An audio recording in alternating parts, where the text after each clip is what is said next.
即马长期照护的问题是愈来愈受到重视。伫花莲的台湾基督教网络会黎明机构，需用制定障碍者，也佮有自闭症的朋友，毋但有规工提供照顾的教养院，嘛有训练因有工作能力的庇护工场等等。希望互遮的身心障碍者伫咧少年的时阵，有机会会当加入社会，食老来嘛有一个安心立命的所在。黎明机构自47年来，因坚持人道的精神，嘛互因得到吴尊贤爱心奖慈善服务类的肯定。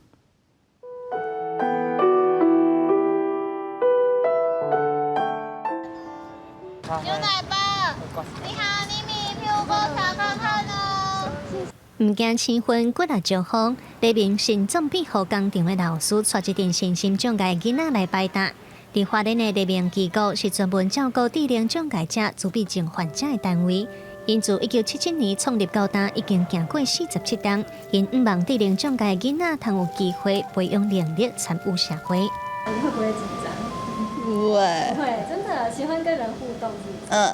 像他们有一批是学生，他们是这边做啊，我们是负责他们做好的东西，我们拿出去销售这样子。庇护工场照因的个性甲兴趣分配工课，不过黎明机构嘛指出，这个囡仔甲因的亲人原来会老，尤其智能障碍者功能退化比一般人更较紧，生病老的议题是愈来愈重要。多半都是有多重障碍，所以他们的退化速度会比一般人还要快。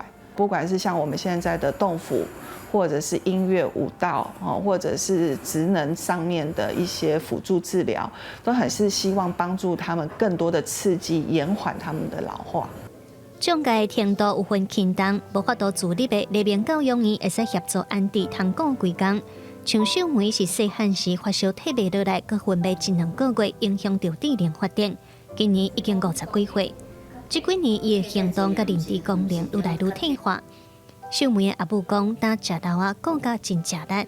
若是无教养院通安置查某囝，伊上烦恼的，就是有一天伊若先走，囡仔要安怎？大大请足济，伊嘛头个直走。伊即落囡仔无一定讲会比咱大先走呢，无一定咱先走嘛，无一定啊。主要爱有一个寄托啦。黎明机构毋望请做服务对象的第二个厝，互因对少年到食老拢通有人陪伴甲支持，嘛帮助因的家庭减轻当头的压力。